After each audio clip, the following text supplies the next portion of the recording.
the number one problem in the world today? It's the church. Real. Talk. Real.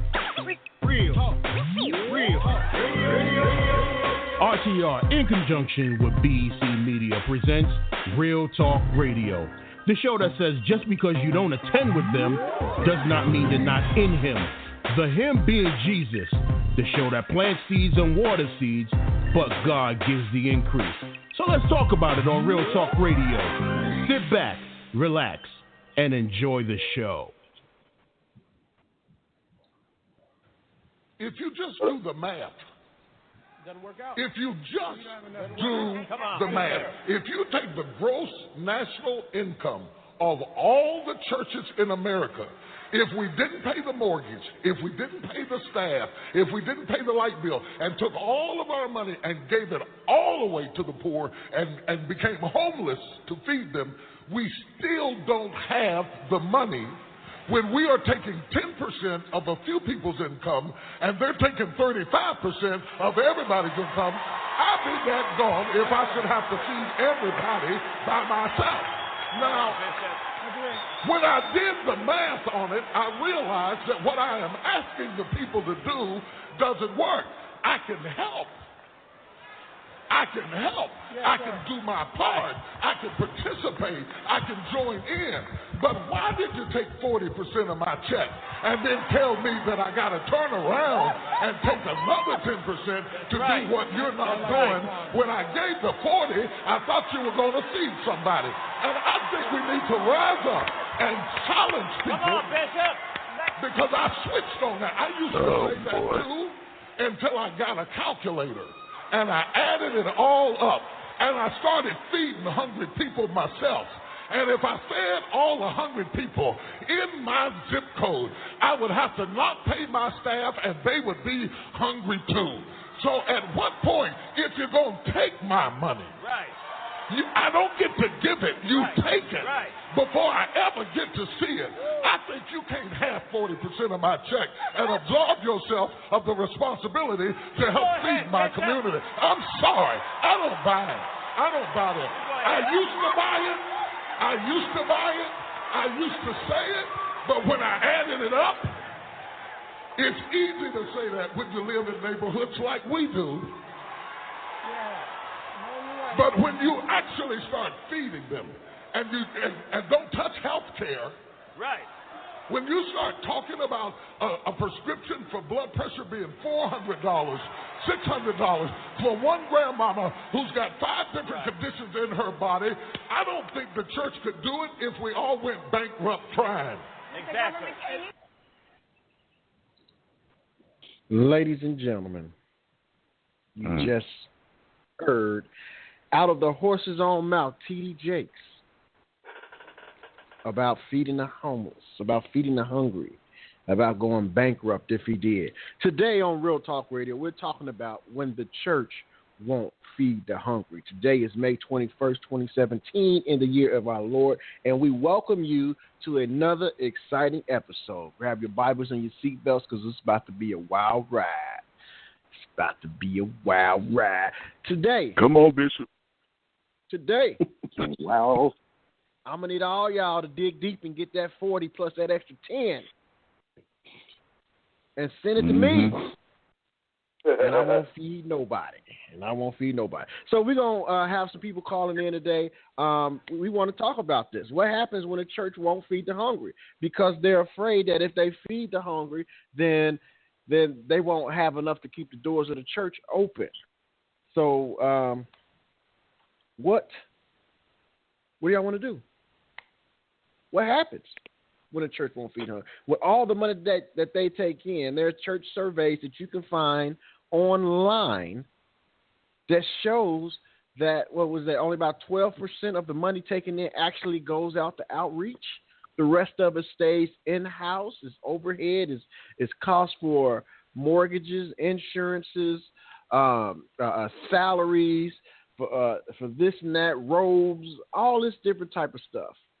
but very little of it actually goes to feed the hungry. And even sometimes the hungry even in that own congregation. So I'm going to hop off of this microphone and let somebody else take over. So, brothers, please join in, chime in. Hey, that's Somebody not a problem take at all. over. Listen, right now I'm looking at a survey that states that the black church, okay, we're not even talking about all churches worldwide. We're not including the Catholic Church in this or anything like that. We're just looking at the estimated black church revenue just in 2006 alone was $17 billion. Okay? Again, Wow. that's the black church. Okay? So, let's take a look at that for a second, okay? We know that the early church did not have, and I might be getting a little bit ahead of the game, but, you know, just roll with me just for a second on this. The early church did not have church buildings. They did not have church salaries. They did not have anything like that. So when anytime you see in the Bible any sort of giving taking place in the Bible, it's usually giving towards the help of someone or a group of people who are in need. Now, if you're taking $17 billion and you can't feed everybody that's in your local community, we have a problem. We have a transparency problem. We have a problem where people, and we have this problem anyway, where people cannot go to their pastors and say, I just gave $100. What is my $100 going towards? You understand what I'm saying? Federal law states that if you are a nonprofit organization and you receive donations and your donations are to go to something specific and it ends up going to somewhere else, it's called fraud. You have exploited people, and there's jail time that can come from that. So what's going on when the entire black collective can collect $17 billion in 1 year alone, and we still have impoverished areas? We still have people who on the streets and they can't get anything at least to eat. What is the problem? What's going on? I'm passing the mic. Rob, what's your thoughts? Well, man, I mean, we've been, talking about this for a long time in so many different iterations, man. But it's really sad when you have this type of thing going on. I mean, Dre, you have a discussion going on. I think you made a post about, I'm thinking about when the good bishop was talking about, not being able to pay his staff. And we just did a show recently. You just posted a thread making reference to the fact that, man, how many people is he paying actually? You know what I mean? Because we all know that these large churches run on the backs of volunteers, man. So where's the money going? Who exactly is he having to pay? So that's the vein I'm in. I'm thinking about that. Like, come on, man. Who exactly are you paying? Or is it just you? You know what I mean? Right. So those are my initial thoughts, man. Ms. Justice? I'm just curious as to where is all this coming from as far as this rhetoric? What was the motivation? Are people asking questions? Are more people approaching the church office, asking for accountability. I'm just curious why someone as influential as T.D. Jakes is spouting off all this stuff in the first place. I would really like to know. That's a good question. Lomax, what you got? Well, I think this falls, and I think it's proportional, rather, I should say, to something in the vein that Ms. Justice just said. A lot of people are starting to become more pervasive in making sure that they hold politicians accountable. We see that a lot of people are coming out against Trump. A lot of people are coming out against their own politicians in their local governments. But I think a lot of people are also coming out in response to the fact that there are a lot of hungry people, and the church, which is supposed to be an organization to feed them, to house them, to clothe them, which we know is not necessarily a building, like Dre said. They aren't doing that, but yet they do exactly what the politicians and what the government has done, and place people upon this burden as if they're the financial burden against the church or against the state or against the government, and say to them, even though we have some of your people giving 10% and the government is taking 40%, it's still not enough money to feed all of y'all.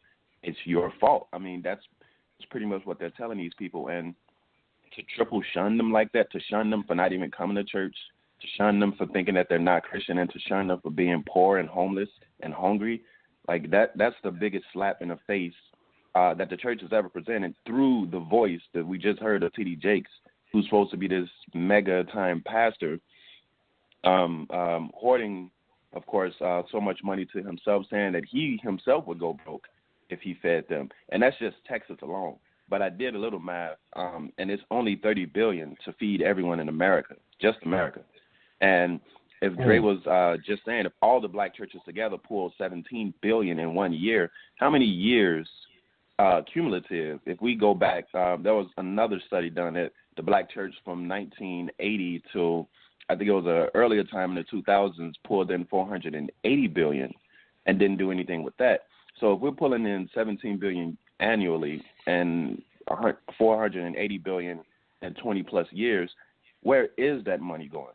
Where's the breakdown? Why isn't there more being done to illuminate where this money is not meeting the role and is going against the grain as the people that truly need it? And we keep spouting acts. We keep spouting how they gave money to the apostles, and it was sat at the apostles' feet, but the apostle used the money for everybody. I don't see that happening in our current state and time as this entity known as the church.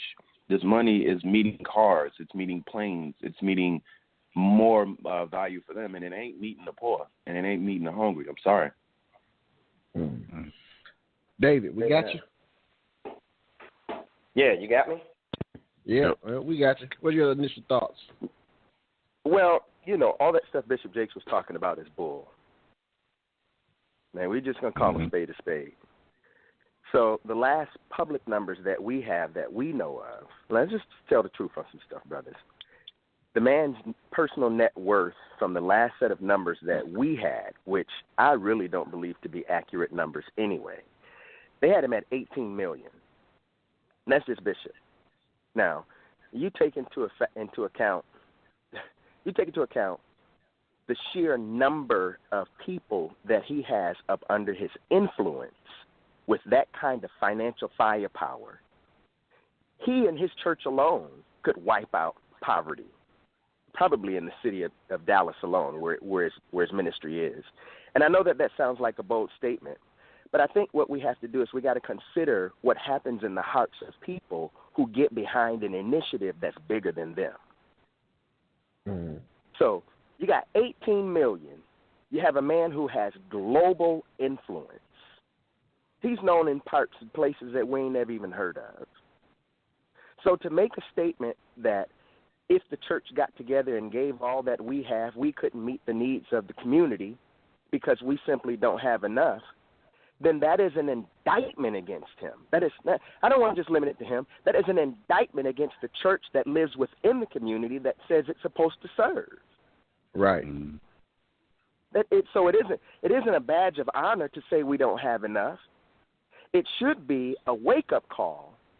If they look within their own houses, if they look at those churches, which are multi-million-dollar structures, and they are paid for, and they exist within the communities that paid for them, why can't they feed them? It's foolishness. It was really interesting to me to watch Bishop talk about that relationship between politics and ministry, and not really come with full disclosure about what he was talking about. Because all of us watched Paula White prostitute herself across national television with soon-to-be President Donald Trump.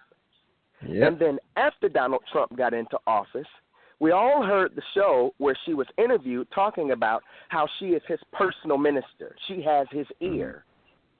So it was interesting to me that Paula White could be called Bishop Jakes' daughter in ministry. Bishop Jakes say that the church is in bed with politics, but the church isn't getting any real benefit out of being screwed by the government. Wow, that's true. Now I'm going to tell the truth. So the government takes 30%. We can see everything the government does with that money. That's right. Okay. And if there is a branch of government that mishandles those funds, we have entities in place that hold those government officials accountable for the monies that they steal. Why do you think John Wiley Price just got off?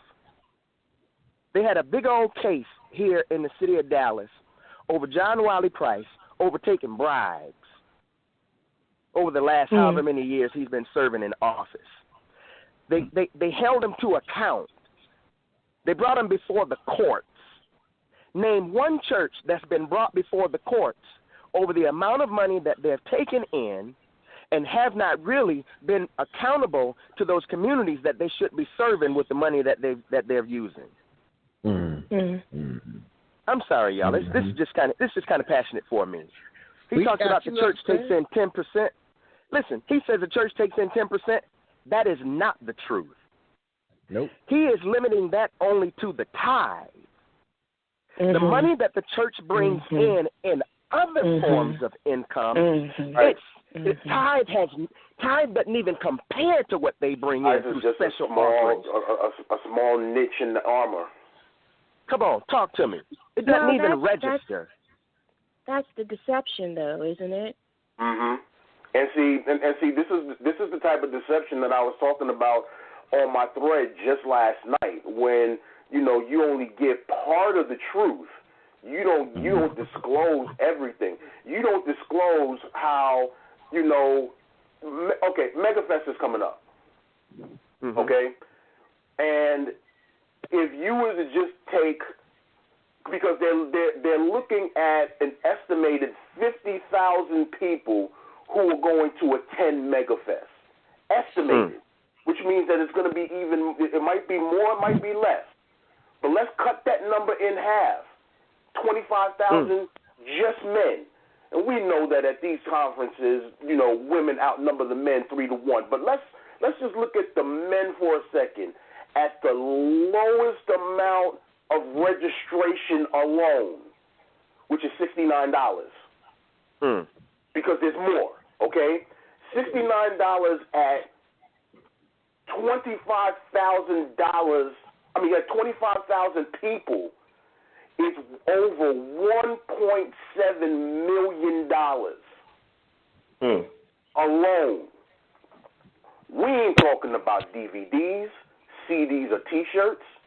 We're not talking about these preaching engagements that's going to take place at MegaFest where they're going to raise tens of millions of dollars. Yeah. We're just talking about registration alone. Wow, man. And he's going to have volunteers. There's going to be a few people on payroll, but for the majority, he's going to have volunteers to run this whole thing. And you can't provide a job for somebody? He's in an impoverished area where people need the jobs. You can't give somebody a job just for that weekend alone?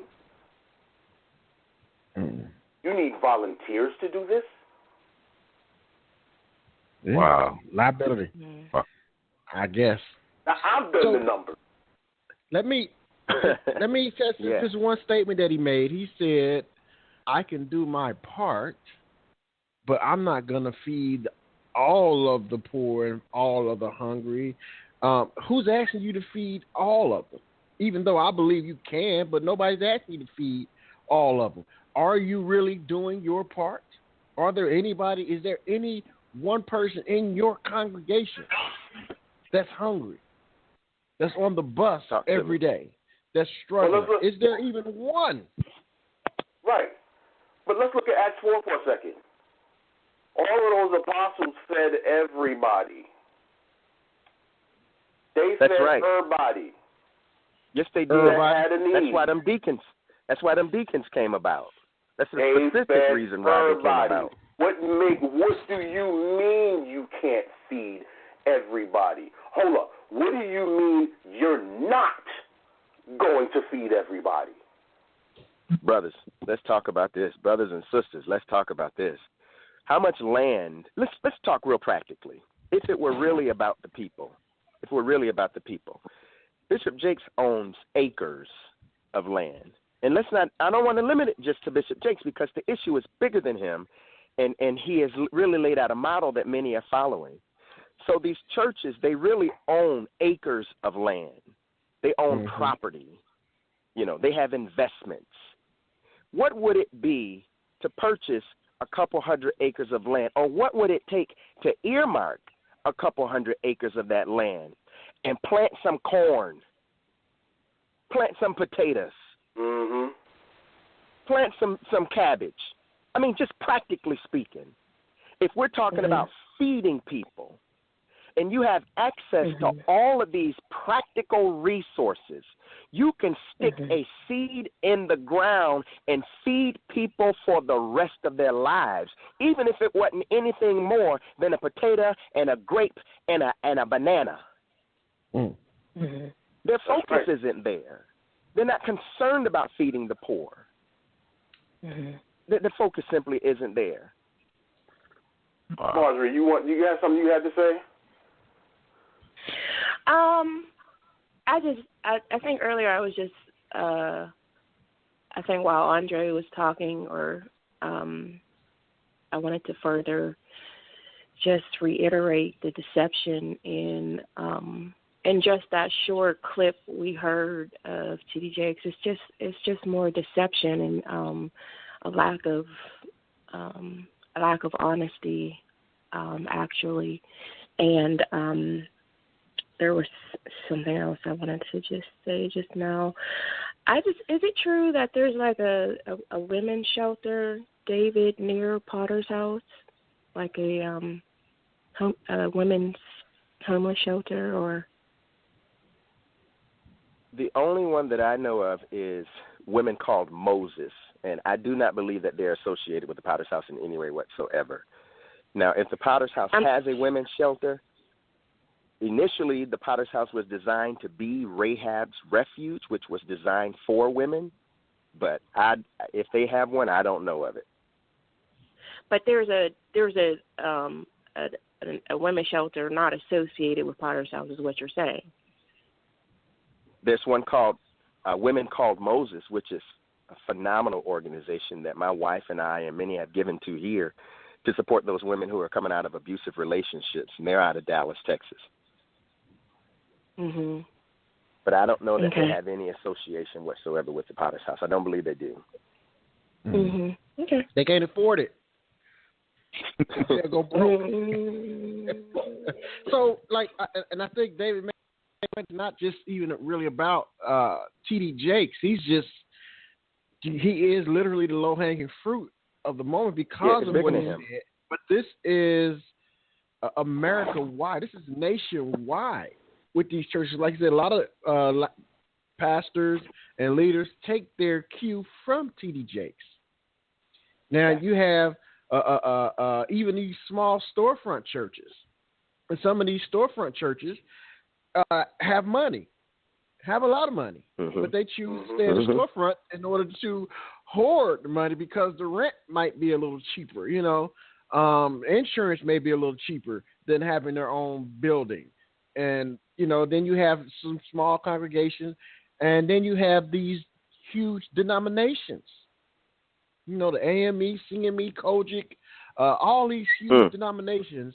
What part are they playing in this?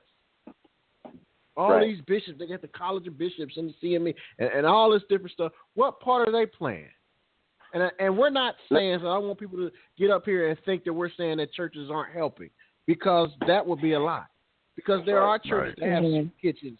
There are ministries dedicated solely to that. We have a one ministry here in Cincinnati called Matthew 25 Ministries, and they really don't have church services, but they call themselves Matthew 25 Ministries because they actually send out stuff.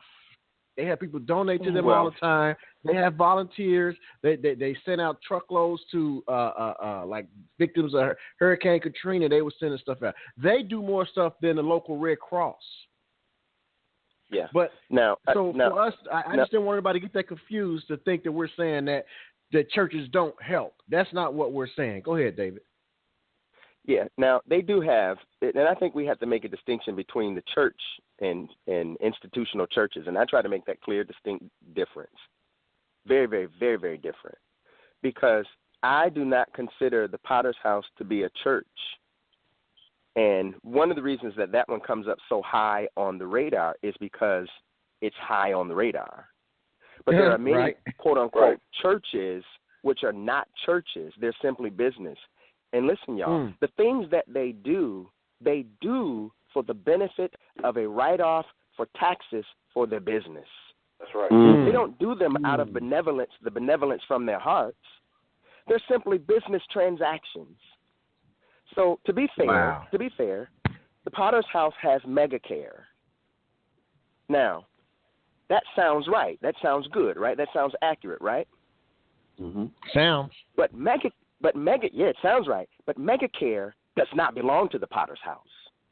What? It's not the Potter's House. No, that's an entity of T.D. Jakes. That's a T.D. Jakes Ministries entity. It's an entity of T.D. Jakes. Now, can you explain exactly what that means? So what I'm saying is you have T.D. Jakes Ministries, you have Megacare, you have Touchdown Concepts, you have all these different entities. It's important to understand how those entities are interrelated or not. And once we understand their interrelationships, then we can understand why they do business the way they do business. Okay? So if it isn't an arm of the church, then technically it does not fall under a church administration. Although the perception is that it is done through the church. So smoke and mirrors. The church has the name.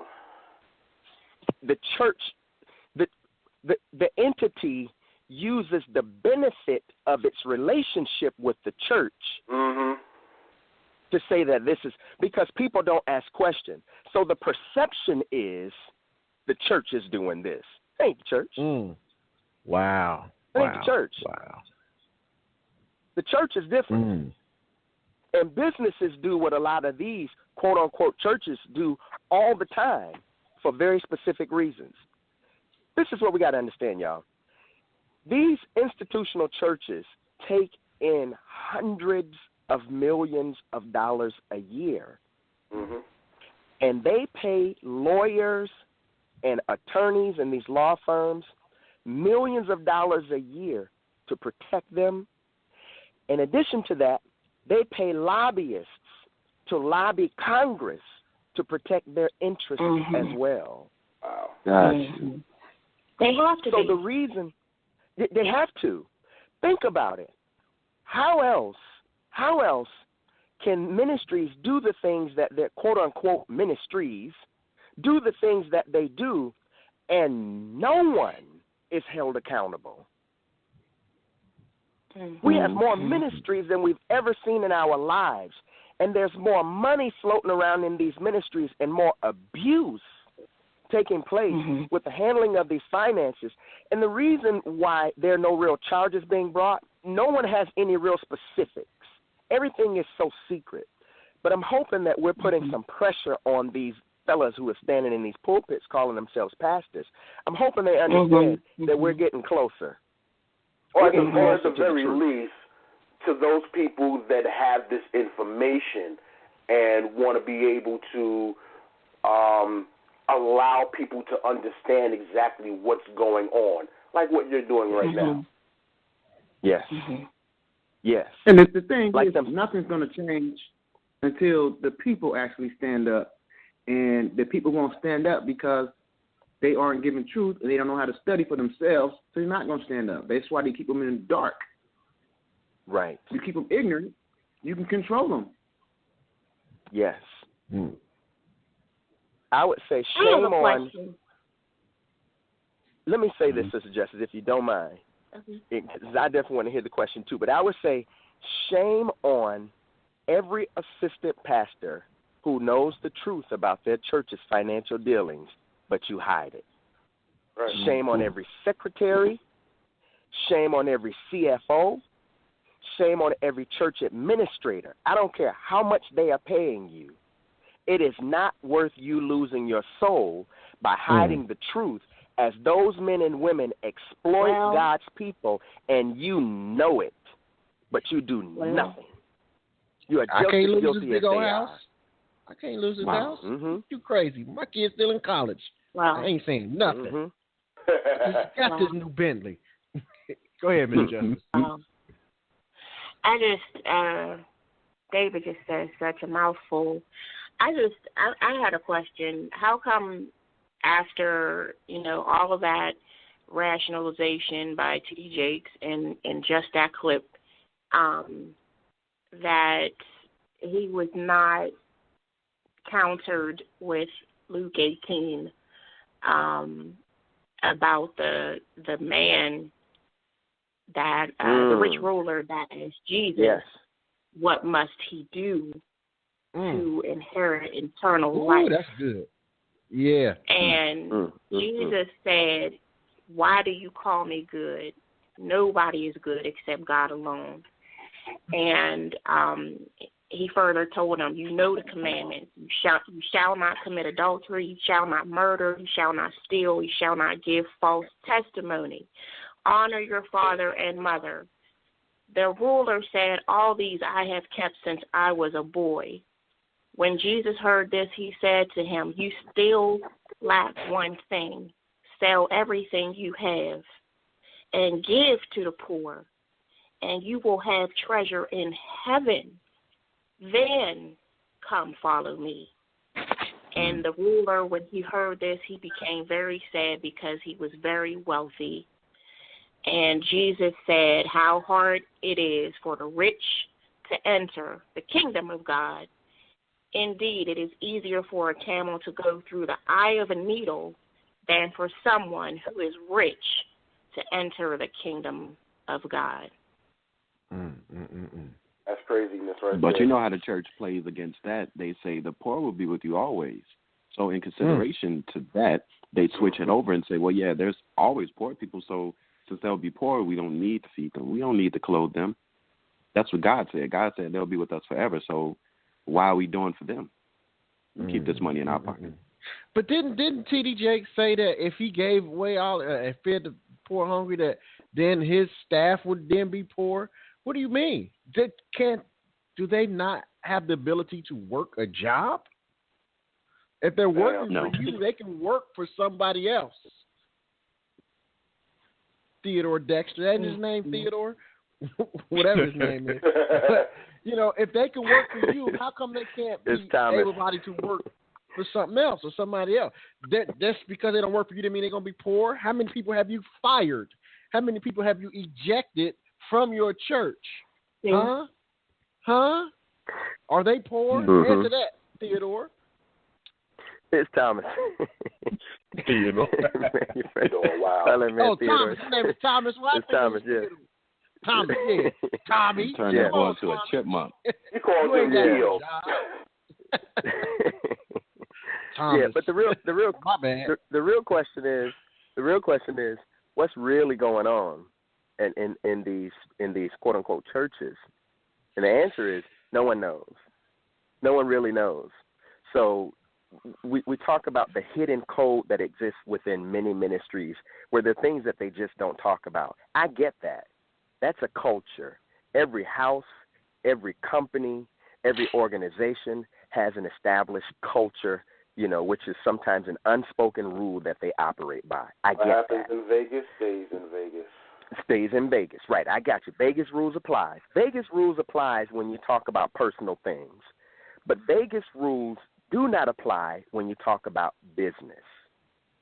And what folk have to realize who are sitting in these ministries who are giving their monies, and this is on them, who are giving their monies, is there ought to be some transparency. So how do Vegas rules apply when it comes to the money that my family has been given to this ministry for the last 30 years? 30 years. And I can't point to not one specific dollar. I can't earmark where one specific dollar has been spent because my church never shows me a budget. They show me what I gave. I don't need that. I got my tax receipts. I got my checkbook. I got my checking account. I know what I gave. I'm going to balance what I gave against what you say I gave. But what I don't know as a quote-unquote member who is joined to this church, what I don't know is what all of my brothers and sisters have given and what has been done with what we have given. And one of the reasons they don't is because the structure of a lot of these churches, they fix it so that they don't have to tell the members what they give. Because those members are only members. They're only members. It's just an idea that they are members. But on the books themselves, as they report their report outs to the IRS, as they report out to the government, they have no voting members. Those people are just partners. Today's church is really, really different. Years ago, we had members. It was church members. But the way that churches are going today, they are not members sitting in those pews. They are partners who have no right to vote and no right to have any insight on what is going on. That's why they don't talk to them. Now, David, when you said partners, that just brought back when I used to watch TBN and hear all these things. Partner with us, be a partner, sow your seed, become a partner. I heard that a lot. Now, and when you said that brought back to my memory because I used to watch TBN. I can't lie. I used to enjoy watching TBN, but it just brought it back to my memory. I did hear that a lot. Partner with us, and now I understand why. And let me throw this out here too, because I'm going to backtrack to a little bit of what you were saying earlier. People give their money, and I can balance and see what I did. But a lot of people have this mindset that once I give it, then it's out of my hands. And whatever the preacher do, that's between him and God. I did my part. I gave the money. So now it's on between him and God. I gave my 10%. Yeah. So how can we help people that have this mindset? That's a great group. That's a great group question. That's a great group question. And you know what? It's interesting that you pose it like that because we've raised a lot of issues that are taking place with the church based on some things that some of the most prominent, influential leaders within the church have stated. And you got other ministries and ministers who are saying the same thing. They're just not caught on camera. So what do they do? Part of it has to be a willingness for the people in the pews not to be stuck on stupid. Now, I probably should have said that differently because I'm not trying to offend them. I'm trying to offer a solution. You said it right. But really, it surprises me how many of these men and women who were in the world before they came to Christ, they recognized game and they called it for what it was. They didn't bite their tongue. They tell you straight up, "Nah, you full of it." You can tell that to anybody else you want to, but I see right through you. I ain't buying none of it. You mean to tell me I give $100 every week, which is $400 out of my income, and we got 1,000 people up in here, and that means we're taking in about 4,000. How much is that? 100 times 400, $400,000 a month, $400,000 a month, and the building still ain't paid off? Well, exactly how much is the building cost? Does anybody know? How much is our light bills? The idea is that if the churches are ever going to get healthy and people are ever going to see some relief sitting in those pews, our challenge to you all who are listening is you got to start asking some questions and stop being stupid. Stop being afraid. Stop being afraid. Right. But, another thing that people need to start doing, too, is start claiming stuff. You see, what you mean? One of the name things it and claim it? said was, not name it and claim it, but check this out. Oh, okay. What people need to start doing is, if I'm paying X amount of dollars, then I hold claim to something that goes on in this church. I'm putting my money into it. I have some say. You're going to tell me what's going on, or else my money's not coming back into this church. Right. You understand what I'm saying? People are not. People have this mindset that, this is pastor's house. No, this is my house too. I don't just have a brick. I don't just have a pew in here. This church is mine because my money goes into it, which means I need to know how much the light bill is. I need to know how much the mortgage is. I need to know exactly where the money that I'm putting into this church, into my church, where all of this money is going. Oh, Brother Andre, your little $72 a week ain't helping nothing. You don't, Let me tell you something. If it wasn't for my $72, your car wouldn't be gassed. Exactly. You don't deserve this it. Ain't your church. No. This ain't your church, Andre. Your name ain't on the lease. My name is, and you're gonna continue to keep paying me. Just like all these people when we had the special offering to get this van, and nobody else can use it except at my discretion. Do you understand that, sir? So don't go sit down and have a seat. I'll go sit down in somebody else's church then, and my money will come with me. Well, hang on. This what Andre got to do. This what Andre got to do. Look, this what Andre got to do. Andre and all of those men who run into pastors like that, this what they got to do. You got to make sure you got your balls on. Thank you. There we go. I'm sorry, y'all. I know it's Sunday morning. I'm getting older, and I'm just learning just to tell the truth. You can't let your pastor cut your nuts off, brother. That's right. Snip, snip. I'm just saying, you a man or not. You married to a woman, your wife goes to that church, and your wife cannot have more insight, understanding, strength, and she can't have more balls than you do. Where your balls at, man? They don't fail back. Reminds me of a picture I saw. They wearing too many rompers. They ain't gonna do that because they're afraid. They scared. Hey, exactly. Where my armor bearers at? Go get that fool out of here. Exactly. Put hands on him. Yeah. We need to rename them eunuchs. Armor bearers. We need to call them eunuchs. Yep. That's what they really should be. We did a show like that. We had a show called The Emasculation of Men. That's it. Oh, we might have to do that series over. Yeah, we do. Thanks, Oracle. Appreciate it.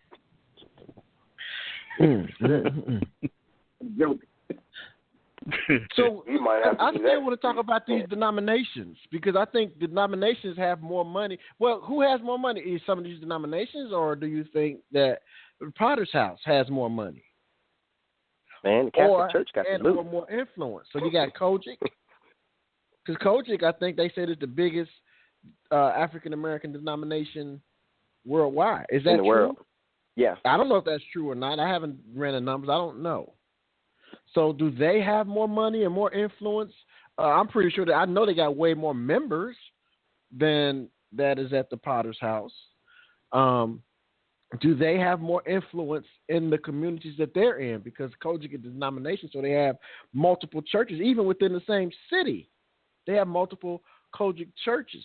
So can they get together and and I'm not talking about the backpack or thing or the Christmas or Thanksgiving thing that they do. I'm talking about, how about, like David said, help you build some community gardens. Are they doing these things? I'm not sure, because denominations, y'all don't get a pass. You don't get a pass. I'm sorry. Mm-hmm. None of them do.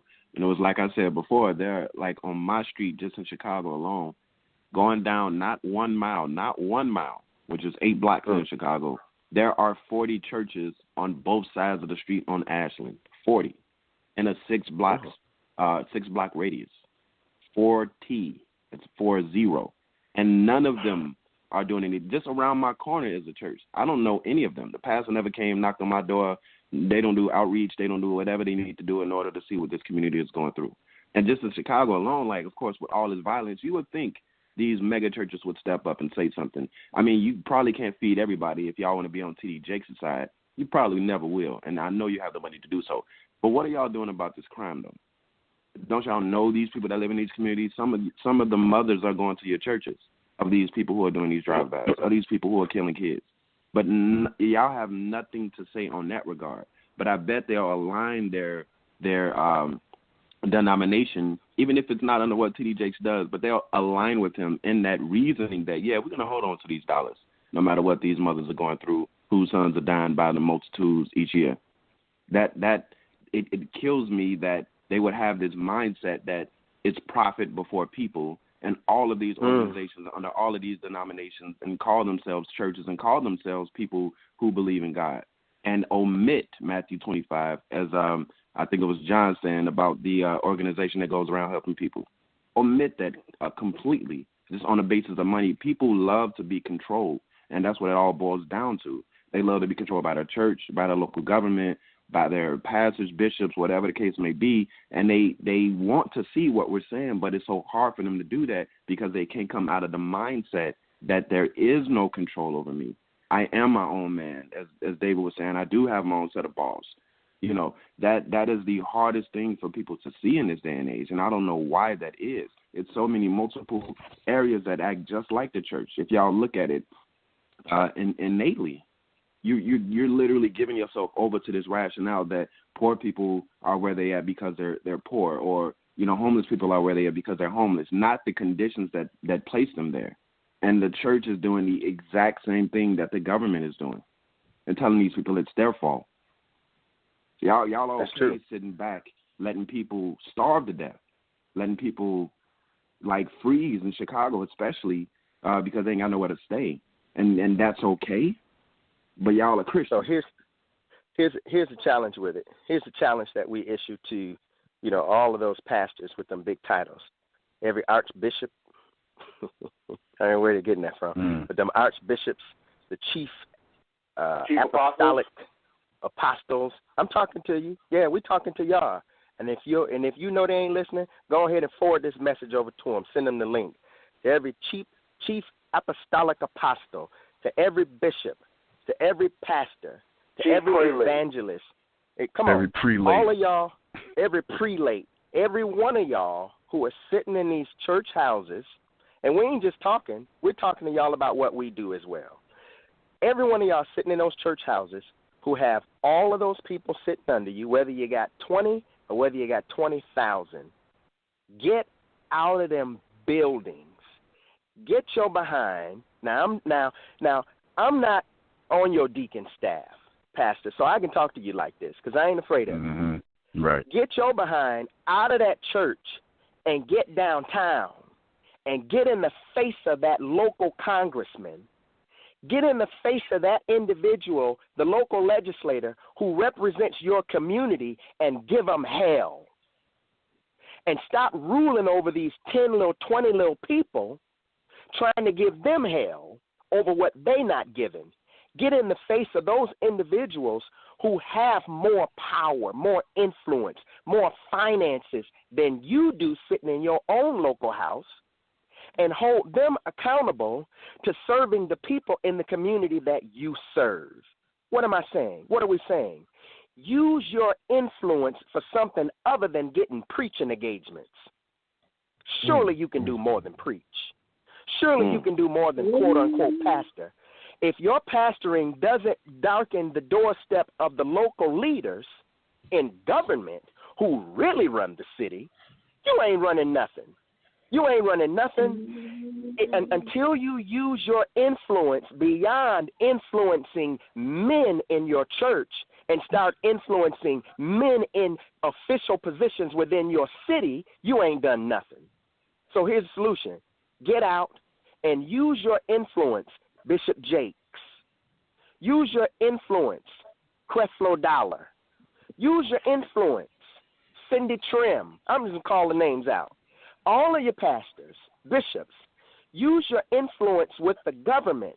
Use your influence with the local grocers. You say you can't feed them? Well, I know a place that sits right on the corner of your neighborhood that's got more food to feed the people than you could dream of, and they're shipping it in every week. Talk to them. Use your influence to feed people where your money fails, and we won't be having this discussion. If your heart is really, truly for the people of God, and not just the people in your church, your institutional church, if your love for people goes beyond them walls, then the things that you do and the influence that you have has to reach beyond those walls. And stop talking this foolishness, trying to deceive people to make them think you don't have what it takes in order to meet the need. Then if you don't have what it takes to meet the need, you're the wrong man in the position. Well, we need somebody else.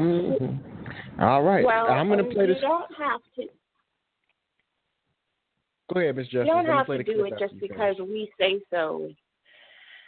I mean, this is at the end of the day, or at the beginning of the day.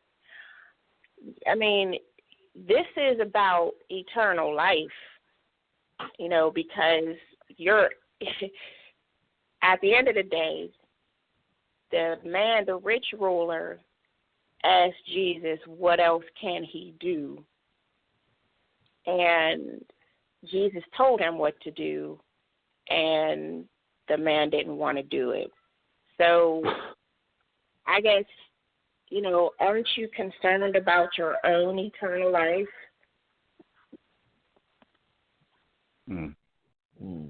That's excellent. Worry about that after the Matthew, money is gone. That's excellent. Yeah, too late. Matthew 25, verse 41. Then the king will turn to those on the left and say, away with you, you cursed ones, into the eternal fire, prepared for the devil and his demons. For I was hungry, and you didn't feed me. I was thirsty, and you didn't give me drink. I was a stranger, and you didn't invite me into your home. I was naked, and you didn't give me clothing. I was sick and in prison, and you didn't visit me. And they will reply, Lord, when did we ever see you hungry or thirsty or a stranger or naked or in prison and not help you? And he will answer, I'll tell you the truth. When you refuse to help the least of these, my brethren and sisters, you are refusing to help me. Now, if you're just joining us, we are Real Talk Radio broadcasting in conjunction with BEC Media, and we're talking about when the church won't feed the hungry. And we're going to play this T.D. Jakes clip again, and after the clip, we'll talk a little bit more about it, and we will be opening up the phone lines to questions and comments. So get your Bibles and your seatbelts ready. If you just do the math, Doesn't work out. if you just do the math, if you take the gross national income of all the churches in America, if we didn't pay the mortgage, if we didn't pay the staff, if we didn't pay the light bill, and took all of our money and gave it all away to the poor and became homeless to feed them, we still don't have the money when we are taking 10% of a few people's income and they're taking 35% of everybody's income. I'd be that gone if I should have to feed everybody by myself. Now, when I did the math on it, I realized that what I am asking the people to do doesn't work. I can help, I can help. I can do my part. I can participate. I can join in. But why did you take 40% of my check and then tell me that I got to turn around and take another 10% to do what you're not doing? When I gave the 40, I thought you were going to feed somebody. And I think we need to rise up and challenge people. Because I switched on that. I used to say that too until I got a calculator. And I added it all up. And I started feeding hungry people myself. And if I fed all 100 people in my zip code, I would have to not pay my staff and they would be hungry too. So at what point, if you're going to take my money, I don't get to give it, you take it. Before I ever get to see it, I think you can't have 40% of my check and absolve yourself of the responsibility to help feed my community. I'm sorry. I don't buy it. I don't buy it. I used to buy it. I used to buy it. I used to say it. But when I added it up, it's easy to say that when you live in neighborhoods like we do. But when you actually start feeding them and don't touch health care, when you start talking about a prescription for blood pressure being $400, $600 for one grandmama who's got 5 different conditions in her body, I don't think the church could do it if we all went bankrupt trying. Exactly. Lord have mercy. He said so much. And I wish there was a way for us to pause a lot of this stuff while he's talking, but Blog Talk doesn't allow you to pause and then resume where you left off at, which I wish they did. Because he said so much stuff. I mean, it's infuriating. It's infuriating. And he said it like he really, truly believes this. Do y'all think he really believes what he's saying, or is he putting on a show? What are y'all thoughts?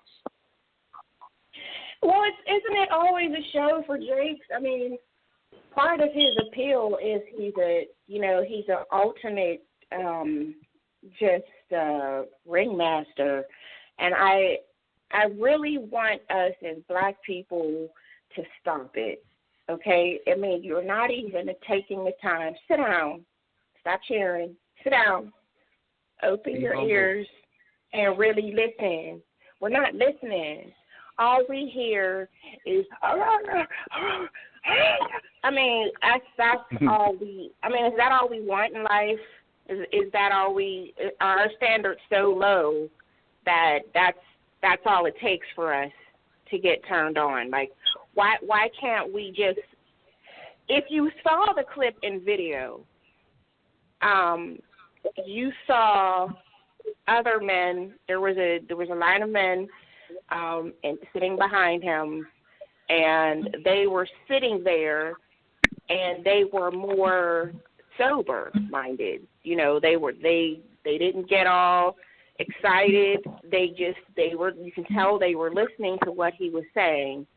And then there was us in the back, you know, jumping up, you know, drowning out stuff because we just can't help ourselves.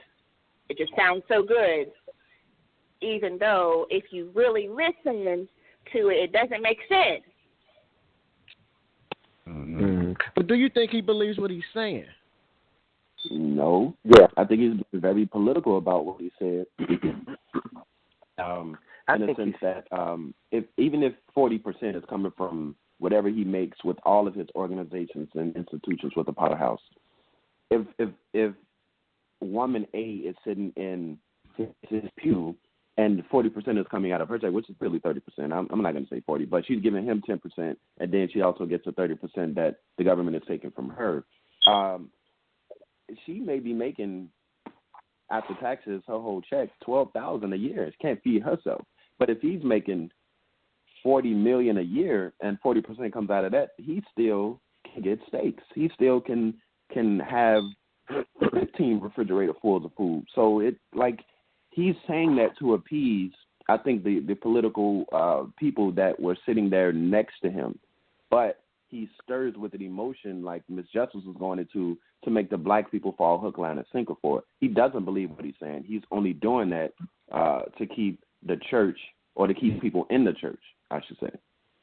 And let me say this real quick for anybody else chimes in. I think he's putting out a false narrative because he's putting it out as if all the money that the government is taxing, it takes out our check, and that money is only for feeding the poor. That money goes to a plethora of different things.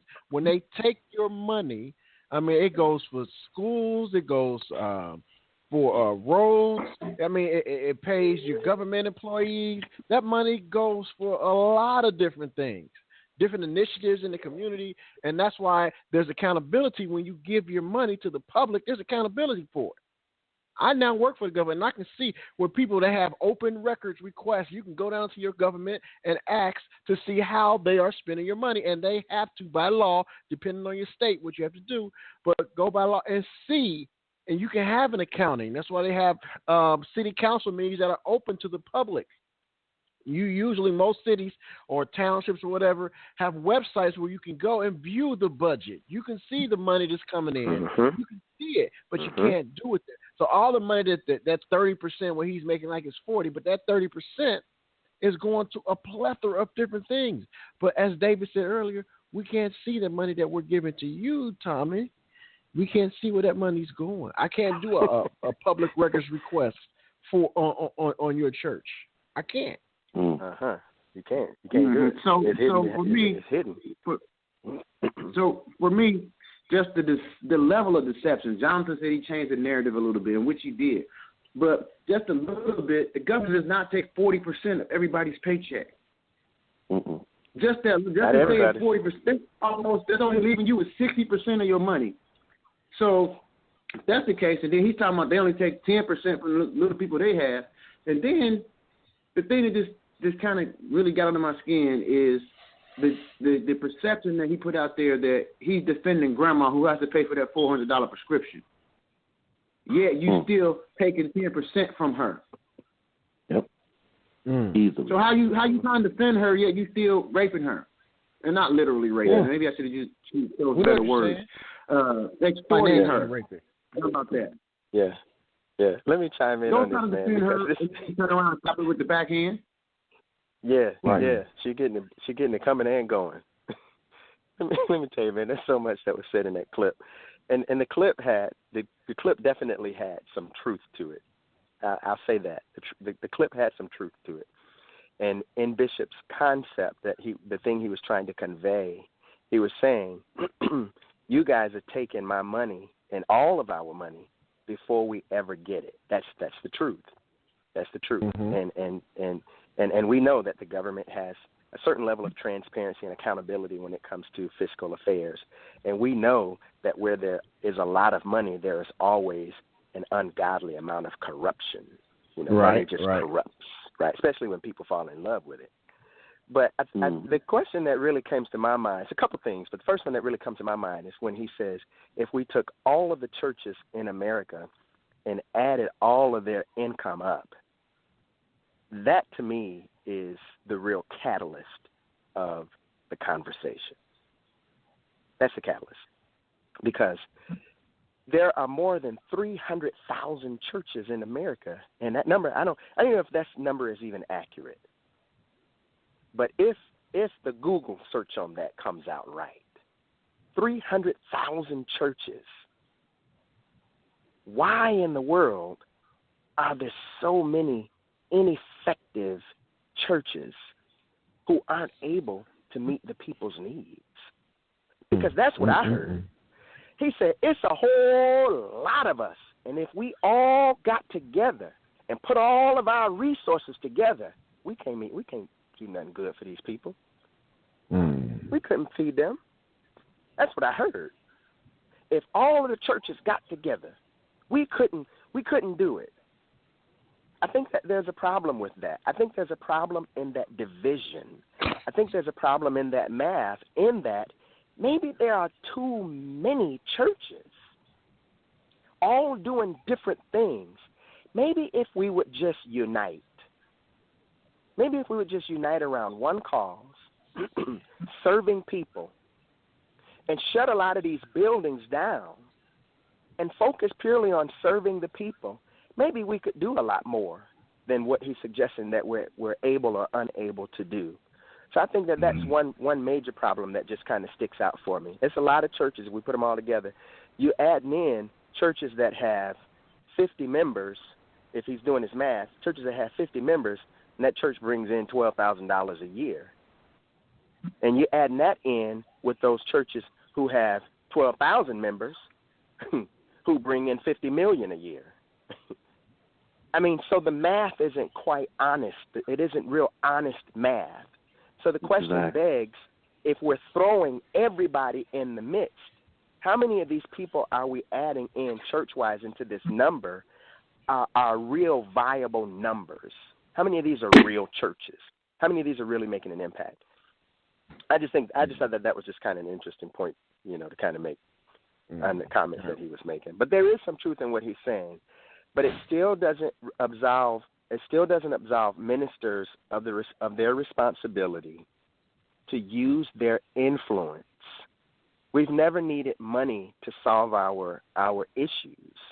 We can get more done through political process than we can through money. And this is where black folk in particular have missed it. And it's this thing that Dr. King understood when he fought for civil rights. Dr. King wasn't really fighting so that he could have a seat in the front of the bus. He wasn't really fighting so that we could use the same toilet as our white brothers and sisters or sit at the same, breakfast counter with them. He was fighting for a change in American political policy. He was fighting for the right to vote so that we could change the laws that impact lives. And so if Bishop Jakes and all of his friends who have this financial firepower would use their influence with the government to change the laws that favor the people, maybe something more would be done with that 35 to 40% that he's saying they're collecting than is currently being done. So if they aren't doing it, lobby them for some reasons other than selfish reasons. Lobby the government that they might do some things that benefit the people. Since you and your buddies can't do it yourselves, use your influence, just like Dr. King did when he marched during the civil rights era, so that the government's policies would change to benefit a whole generation of people. Right. And you know what else I find ironic, though? I find it ironic that how he tried to complain about the government taking their money without your permission. They just take it. Yet, they turn around when they teach tithing, give God his first off the top. Before you pay any of your bills, give it to him first. So you complain on one end, but yet you teach other people to give it to him first. Doing the exact same thing. Yeah, we got a caller, guys. Same difference. We got a caller. Go ahead, Nathan. 314, you're live on Real Talk Radio. What is your name and your comment? I think I know. What's your name and comment? Yeah, J-Mac, how y'all doing? What's up, brother? Mac. What's up, man? Hey, what's up? What up, Jay? I hear a lot of familiar voices. Hey, I thought that was good morning, everybody. Hey, what's happening? Morning. You got my money, bro? You got my money? Are we laughing? Dre was killing me yesterday with that thing with Jakes and the conferences, but I just left the church. I left my church maybe back in September, October, somewhere that I had been in for about 13 years, and the church used to be maybe 2,000-3,000 members strong, but since Bishop died, and that's another story I have to tell some other time, but since Bishop died, we've gone down to maybe 1,000 at best. I'm just guessing, probably less than that. But on top of all that, still trying to build a 7,000-seat sanctuary that we do not have members to currently fill, and who's going to pay for it, who's going to maintain it, and I ask these questions and nobody has any answers, and the Lord is going to send them. Well, if the Lord is going to send them, why are we doing all these money schemes and all these playing all these games to try and find money to build this building if the Lord is going to build it, if the Lord said He's going to do it, then the Lord is going to send the resources. In the middle, we're going to build a 7,000-seat sanctuary in the middle of the hood. Let me tell y'all this: the hood in St. Louis, Missouri, in the hood, and these white folks from the suburbs, Chesterfield and other suburbs where affluent white people live, are going to come down to the hood to pay for this church. It ain't happening. I'm sorry, God. Now, I know God can do anything He wants to do. Don't get me wrong. I would never say, but I just don't, in my heart of hearts, I don't believe God is behind all this. And to T.D. Jakes, talking about 10%, you guys are right. It's not just the tithe, it's the offering and the building fund and this offering and that offering. And then you got the conferences and the revival conferences. If somebody come in, we had one time they brought these clowns from Florida in to do the Holy Laughter crap, and I just had to see it for myself. And I sat there and watched people laughing, and I'm thinking, now what if some unbeliever walked in here and saw this mess?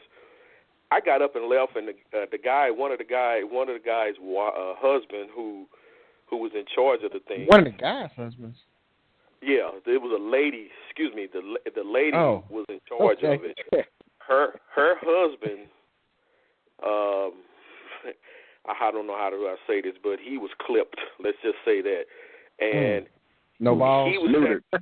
Right, neutered. He was standing in the foyer. And he saw me leaving, and I ain't made no bones about leaving. I was like, I had enough of this. I'm leaving. He's like, oh, brother, you really should stay. I used to think like you do. And I'm saying, man, I told him to his face, I said, there is absolutely nothing biblical about what's going on in that sanctuary. You have a good night, brother. And I left. And I hope, my prayer and hope that what I said to him at least caused him to go home and study his Bible, because that was some straight-up foolishness. But anyway, I'm getting off topic. I just wanted to say that the church is getting more than 10%. And if we, as a church, would at least take care of our own members' needs and try to take care of the needs in our own little community there, I think we'll be doing a better job, if you ask me. But that's all I had to say. Thank you. All right, appreciate you, Jay. Hey, you know you got second service tonight too. He got second service. Hey, Jay, that's why I got to hurry up. Yeah, he got to hurry up. We got to get you there. Got to preach tonight. Hey, Jay asked a couple questions in that. He says they were building a 7,000 seat facility in the middle of the hood. So he asked the question, right? He says, who's going to pay for it? Who's going to maintain it? But the third leg to that question is, and this is really important, is who's going to own it? Uh-oh. See? And what they don't know, and I would say this to those members that's sitting in that area, or any churches, any areas where your church is doing another building fund, and it's another $12 million, $15 million to build another building or to build a parking lot or to purchase some more land, I would tell you that the question, this is our charge to you. The question to you is, after you and your family finish walking down to the front, you and your wife, and she got her pretty little first lady hat on, all that old stuff, and y'all come down there joyfully and shouting and dancing and drop your $1,000 in the offering plate along with everybody else, we would ask you to ask this question. Once this thing is finished being paid for, whose name is on the deed? Who owns all this stuff that we paying for? Well, it's going to be in the church's name. It's going to be in the pastor's name. Okay. Yeah. The way they're structuring it, think about it, guys, that's why we have these ministries today. These ministries get this nice covering from the government where they can own this stuff. Yeah, you're giving this stuff as free will offerings. And one of the reasons why a lot of these pastors are launching quote-unquote ministries is because these ministries are separate from the church. And they can use what they do at the church in order to enrich what they do as a ministry. And so you're giving all this money, sowing all of these seeds and these different offerings in the name of building and purchasing, but you're not asking enough questions.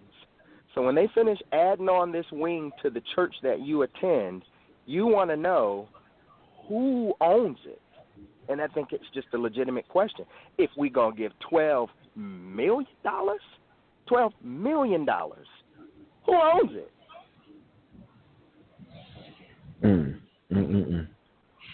Wow, good question. Ladies and gentlemen, the call-in number 516-418-5903.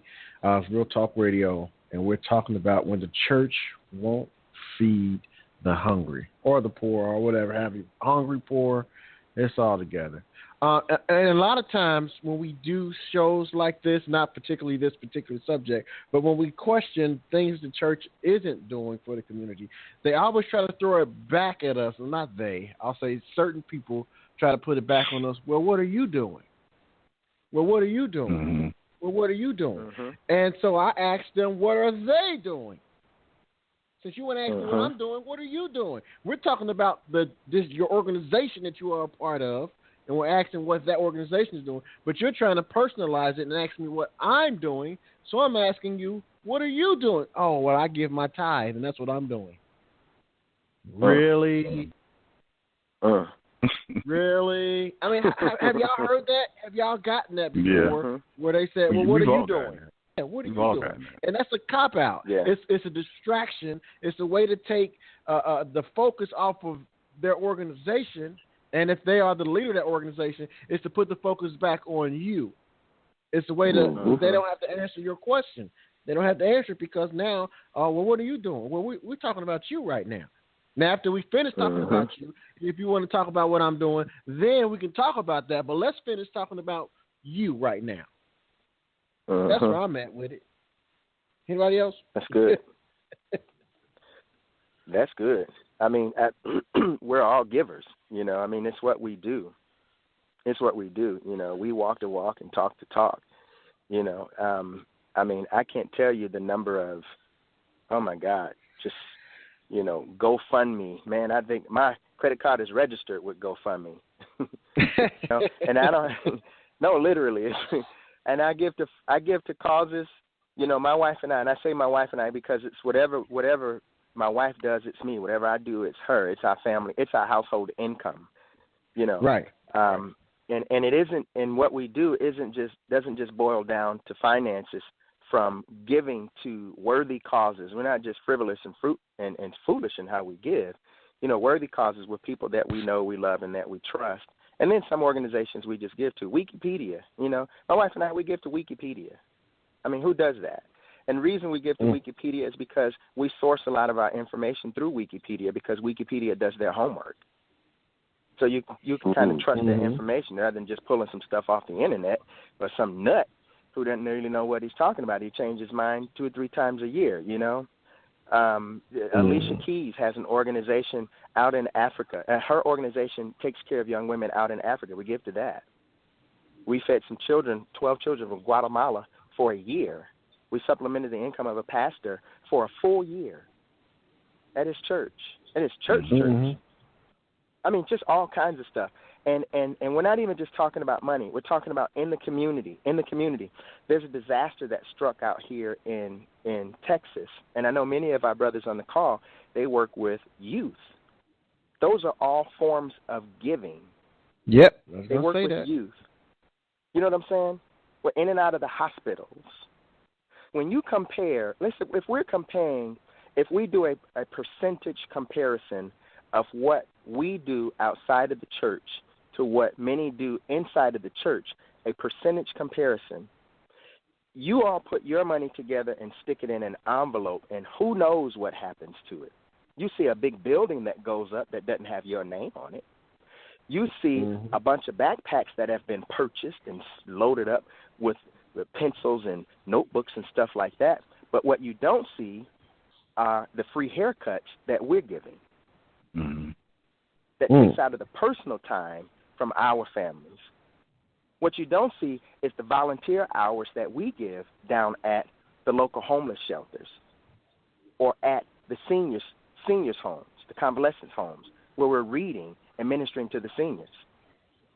And one of the reasons you don't see it is because unlike a lot of our churches, we don't put the stuff on TV. We don't use the money that we have from our families to publicize this stuff on television.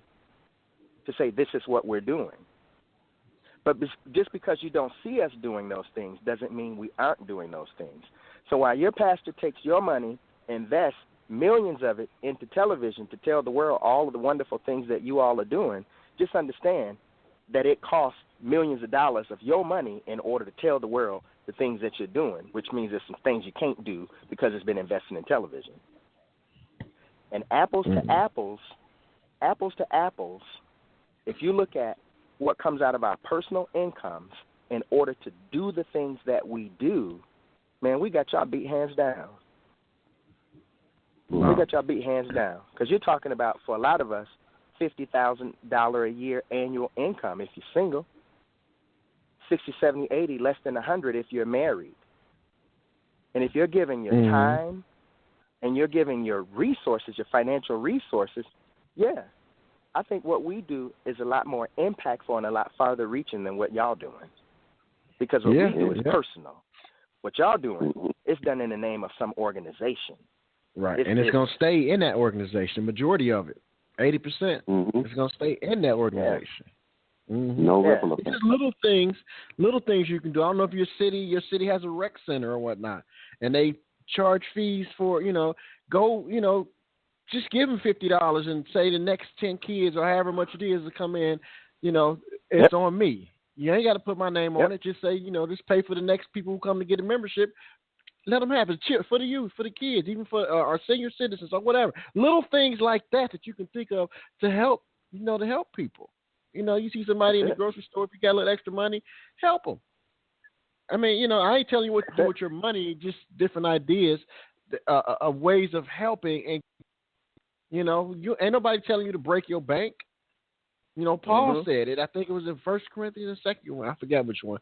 Where he said, I'm not saying that your giving should make life harder for you and easier for others. Easier for others. But let it be some equality. So if you got this little extra money, why not go down to your local rec center or local gym or whatever it is and pay for some gym memberships for some kids for the summer? The kids need swimming, for the summer's coming up. Pool's about to open. Buy some swimming passes for the next 10 kids to come. Anything can help, and that's just my opinion. It's my opinion. I love it. Give food. Yeah, I'm sorry. Yeah. Somebody about to say something? Well, it's foolish of them to judge us in that respect because they don't see us, licking an envelope. I mean, they don't see us licking an envelope. It's just foolish to judge us in that respect. And I would also add to that when we give, our giving generally isn't prompted by some speech from some individual standing in the pulpit somewhere. Our giving is going to be prompted by an unction in our hearts to meet a need. It's personal, right? We're not prompted to give to help build another building because someone made this plea on why it's beneficial for us to give, because this is going to benefit our kids who really only going to use the building maybe once or twice a week out of it, But when we give, we're giving as the Spirit of the Lord is leading. I mean, that's just who we are. So when we talk about these pastors and the things that, that they're talking about and how they're handling the finances, if we are going to talk anything about any percentages that are being collected by anyone, at least we should have some transparency. I think that's just the least. Thank you. I think if we're saying the government is taking 30 to 35%, I can look at my paycheck and I can see exactly, I can see what that is. I can see how much the government has taken. But what I can't see is how much our local religious institutions have taken. And I think that that's wrong. And I think it was disingenuous of Bishop to represent the church, the churches of America, which is what he did. I think it was disingenuous of him to represent the churches of America by saying we take 10%, because that is not accurate. Yes. That's not accurate. So there should be some transparency. You're taking 10% over here. Okay, how much you getting over here? And what are you doing? Well, yes, especially in this age now where you have the local prophet or pastor or apostle getting on Periscope and Facebook Live every day, for some people multiple times a day, also asking for an offering, and also taking from people every time they get the opportunity on these virtual broadcasts. Many of them are doing it now, and when you get real high like Jake's, you can charge a fee every month just to get access to his content. So there's always another revenue stream. Exactly. Yeah. And let me ask you this: do we think it's wrong? Because and Sister Justice really brings up a really, really, really good point here. Is there anything wrong with having those revenue streams? Is there anything wrong with generating, a massive amount of income? I mean, is it wrong for them to have it? I would say not in and of itself, but when you have to not inherently, and you're not being accountable to the people who are giving you, that's the issue. And what are you using that money for? And don't just tell me you doing it for the advancement of the kingdom, because that's the line. And I call BS on that too. And that's really the question. That's all you hear. We're doing it to advance the kingdom. What does that mean? What does that look like? So I hope that answers the question a little bit, David. I hope so. It does. I'm just trying to lift. I'm just dovetailing off of what I thought was a really, really good point that was made, was that, because I could hear some say, well, it's no harm in making and earning a living. I want to have multiple streams of income. And it is not just that they're doing it. It's why they are doing it. And how. After it's been done. And how. And then what their end game is with it. So they're not really, developing these multiple streams of income that they might further the gospel. They're developing these multiple streams of income, to my sister's point, that they simply might come up. It's all selfish. Right? This is about me. I'm developing all this. I'm using you to come up. So it ain't got nothing to do with furthering the gospel. Yeah, I got all these streams. I got all these partners. I got all these people following me. But I don't care nothing about y'all. I don't know y'all. I don't know y'all people. This is how much I was get out of you. I don't know if y'all heard of Brian Keith Williams. Y'all know who he is? Yes. Yes. That's Marjorie's buddy. Periscope quite often. My friend. And, my wife likes him. And so, we were on a road trip, and she was listening to him, and I'm just listening.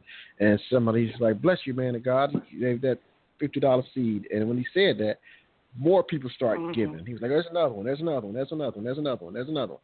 All throughout, interrupting his broadcast. And I'm like, okay. I get it, but I don't get it. So thought I'd throw that out there. And I think a lot of people are giving the way they're giving because God is the new hustle. God isn't God. God is just, for example, like, saying whoever does like a 4-car month, you see these people on the corner with cards and all types of tricks and stuff, and whatever they do to get some type of play out of somebody to get some money out of them real quick, they'll squeeze them. And a lot of people are aware of how 4-car month goes or whatever the niche is that someone's trying to get money for. But when people are using God to do it, it's automatically okay with black people. And that's the drop in the bucket of idiocy with our people, that we have no idea who God is. We have no conception of what God is except what these pastors are telling us. And so when they can get this 4-car Monty deal to get multiple streams of income into their organizations, we allow it. We willingly let it go because of the fact that we think it's for God. And that's the God hustle. Yeah, that's why I don't respect Brian Keith Williams. I think he says a lot of good things, I think some of his teachings even can be good, and you can get something out of it. But I guess I don't know what the end game is for persons that are either aging out of the quote-unquote full-time ministry, you're aging out of it, or you are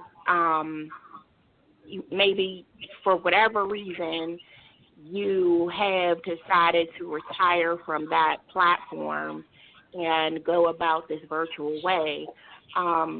You're not paying, and it's easier now because you don't have to just pay these exorbitant fees to Daystar or TBN to be heard. To you have access to so many millions of homes with our broadcast. Well, you don't have to do that now, so you're not paying for these fees to do that because Periscope is free, Facebook Live is free, YouTube is free. So you are taking something that doesn't cost anything. It's not costing you anything, and yet you're still bleeding the people for, I need so many people on to give $100 seed or whatever, and you're not mindful of their desperation in life or what their fiscal situation is or how much they already just gave the prophet the night before, because, for some people, they really do are really still seeking that blessing. And if you become a fan of somebody like Brad Keith Williams or, a lot of these other preachers out here, the prophet or whatever, you want to do your part. And I just don't think it's right to take advantage of people, once you're a man, especially if you're a single man, and that most of the people that are listening to you are other women, some of them, a little older women that still trying to, trying to see if they can get them a husband. I just think all of that plays a part, and they know that. Brian Keith Williams knows what he's doing. Marvin Sapp knows what he's doing. Jamal knows what he's doing. These men, they know what they're doing. They know who their audience is, and are taking advantage. And that's what I don't respect. Right. You know, you said a mouthful. I'm trying to tell you something. You talking. My God. Do you know that there's a passage of Scripture, and I can't call it exactly, but it's an easy reference to run. There's a passage of Scripture that talks about the women who supported the ministry of Christ, that they gave to support the ministry of Christ. Now, I'm not talking about the old girl who, laid her head down and dried his feet with her hair. I'm talking about they gave financially. It specifically says that in the Scriptures that they gave to support his ministry. But in that, the relationship was so healthy that most people who are saved don't even know that it took place because it never became an issue. Most people don't even know that the Gospels pin the fact that there were a group of women who followed Christ that supported him financially. If I was sitting at my Bible, I could grab the reference for you. And if anybody of our callers are listening, this would be a great place to pull that scripture reference, call in, and drop it on us. But we don't talk about it, and most people don't know about it because the relationship, Jesus was responsible with that money. He was responsible with their resources. He was responsible in that relationship. Jesus wasn't slaying women from Galilee to Canaan land. He wasn't laying them out from city to city. Jesus wasn't in trying to rape people of their money or their resources.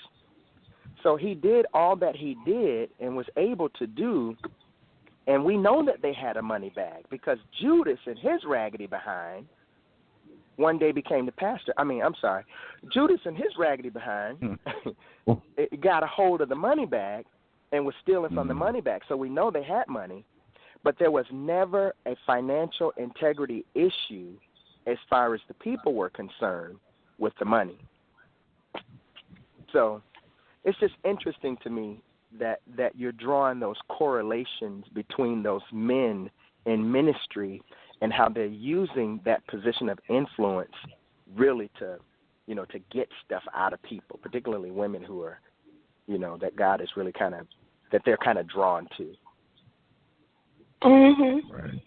Right. Well, you know what? This might be a good place to go ahead and land good people. Brother David, man, as always, bruh, thank you for coming through, especially at like the last possible second, man. I mean, right before the show, we let him know we wanted him to come on. And you were all too willing, and we want to thank you for that, man, as always, man. It's always an honor and a pleasure to have you on, bro. I'm honored. I consider this a premier program right here. This is the voice of the now and the voice of the future. So I'm honored just to be associated. What? Thanks, man. You said it, We might have a new slogan. And we want to thank our very own Ms. Justice for joining the crew of Real Talk Radio. So thank you, Ms. Justice, for coming on. I mean, you're part of the crew anyway, so, you know. But we thank you for joining the panel. Oh, my bad. Do it again. Okay. My bad. He meant to do that. Nathan, take it away, bro. Any final comments? Anybody have any final comments, final thoughts? We'll start off. John, you still here? Because you've been quiet, boy. Yeah, I'm here. Oh, you've been awfully quiet. What you doing, brother? Brian, I want to hear that fire alarm burping in the background. I was getting ready to say he needs to turn that put a battery in that smoke detector. Golly, man. I'm playing war by myself. Leave me alone. Anyway, for my final thought is this: that deception is real, and the best deception is the one that's closest to the truth. And so, how people like T.D. Jakes and Creflo Dollar and all these other sinister ministers, how they get you is they will speak 90, 95% truth. And then get you in and get you on their side and get you to the point where you're trusting them. And then once they get you right there, they got you. You're in a spider's web now. Now they're going to spin some stuff and throw in a lie. And they're going to wrap it up in truth. Because a little leaven left the whole. So you got to be careful. And just because you trust somebody, you don't listen to them for years and years and years, you should always double check. Even us. Don't just take everything we say for granted. Do your own research. Spoken, brother. Lomax, what you got, brother? I was going to say that was well spoken for him and the smoke detector. He be sticking to me, boy. I think like around the whole circle of talk that we've all done here, all of us this morning, hitting on very critical notions. David said it best. Men, you know, is, I don't know if it's time for a nut check, but this is that time of season. Like, I don't want to say season because that's what they say. This is that time of year and every day of the year. Start claiming your manhood, man. Ask these difficult questions. I mean, they're not that difficult because if we can look at the financial market and say, hey, I'm going to invest in Nike or I'm going to invest in McDonald's in order to get some money back, in order to do stocks and bonds and trades, we know where our money is going when we do that. And these corporations don't ask us to pay up.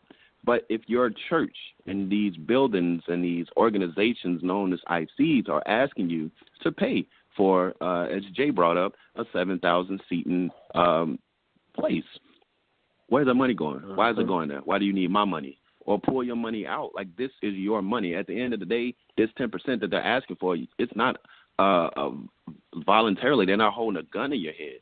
Figure out what these churches are doing. Look at the organizational structures. If you don't like it, pull your money out, pull your time out, pull yourself out. And as we said on the last show, get out. Mm-hmm. Yeah, it's definitely time for men to do a gut check, man, for real.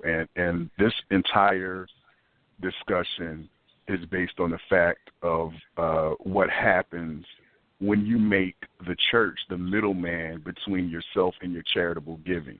This is what happens. This is the type of abuse that takes place, man. So, I mean, it just starts with, again, like you said, man, like everybody's been saying, man, it's gut check time right now. You know what I mean? So just be smart. Be really smart about what you're doing. Miss Justice. Well, you already know, where I stand on this stuff. I just, again, don't be deceived. Mm-hmm. God is not mocked. And so I just don't be deceived, people. Okay. There it is. David Lee. So I got a text from a brother that gave me a little fact check on that mega care thing. So let me make just 2 quick points. On the mega care, It looks like it is an extension of the Potter's House. So I think that's worth saying. Okay, we'll take that. And with that, I will say this to all of our pastors, not just Bishop Jakes, because we really got to understand this is bigger than him. And although he does represent a lot of churches, right? He's a bishop. There's some value in being vulnerable. And we know that you all hide a lot of this stuff because you just don't believe or you don't know how the people will respond to how you all are handling business. But I would say to you, trust the heart of the people. Trust the good intentions of the people. Trust the God that's in the heart of the people to be able to help guide that thing to where it's supposed to be.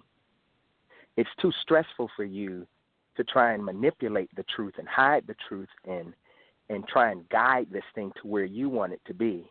If you could really, truly learn just to be vulnerable and to be open and honest about where you are, what you need, and what you're doing, I think you'll find that ministry will be a whole lot less stressful than what it currently is for you.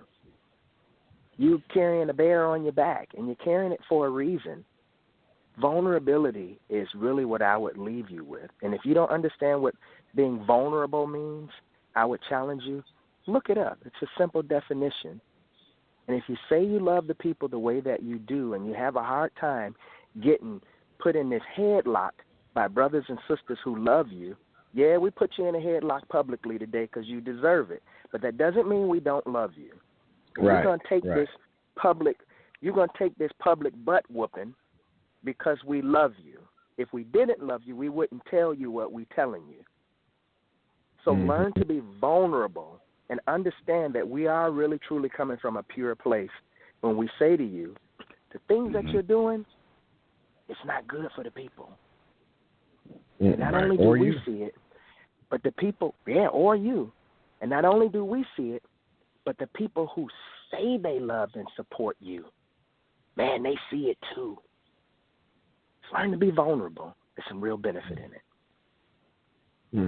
All right. And I got a 2-parter. One part for the clergy, the people that David was just talking to, just to piggyback. Transparent. There's a lot to be said for being transparent, for being open and honest with the people. Even if you messed up in the past, you made a mistake, admit it. Own up to it. Say, you know what, I have not been handling this properly, and I want to set things right. That goes a long way. You humble yourself, it goes a long way. And to the people, if you know that the money's being mishandled, then stop giving. If you're asking for budgets, if you're asking to see these things and they refuse to show you, then it's time to go. It's that simple. It's that simple. You shouldn't have to worry about are they going to be mad at me if I leave or I play an integral role in this?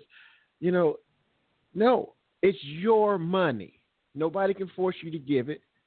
They can't. There may be some peer pressure involved, but it's your money. And you should know what your money is going to. Be a wise steward with your money. You know, transparency. Just be transparent. And on that note, I think that's a good part to end the show. I'm going to play this clip one last time, and we will see you guys on the first Sunday in June. You can always catch us on YouTube. Just go to the website, www.forrealtalkradio.com, where you can catch all of our social media from there. You can contact us from there. So I'm going to play this clip, and we will see you guys in June. If you just do the math, Doesn't work out. if you just do the math, if you take the gross national income of all the churches in America, if we didn't pay the mortgage, if we didn't pay the staff, if we didn't pay the light bill, and took all of our money and gave it all away to the poor and became homeless to feed them, we still don't have the money when we are taking 10% of a few people's income and they're taking 35% of everybody's income. I'd be that gone if I should have to feed everybody by myself. Now, when I did the math on it, I realized that what I am asking the people to do doesn't work. I can help. I can do my part. I can participate. I can join in. But why did you take 40% of my check and then tell me that I got to turn around and take another 10% to do what you're not doing? When I gave the 40, I thought you were going to feed somebody. And I think we need to rise up and challenge people. Because I switched on that. I used to say that too until I got a calculator. And I added it all up, and I started feeding hungry people myself. And if I fed all 100 people in my zip code, I would have to not pay my staff, and they would be hungry too. So at what point, if you're going to take my money, I don't get to give it, you take it. Before I ever get to see it, I think you can't have 40% of my check and absolve yourself of the responsibility to help feed my community. I'm sorry. I don't buy it. I used to buy it. I used to say it. But when I added it up, it's easy to say that when you live in neighborhoods like we do. But when you actually start feeding them and don't touch health care, when you start talking about a prescription for blood pressure being $400, $600 for one grandmama who's got 5 different conditions in her body, I don't think the church could do it if we all went bankrupt trying. Exactly.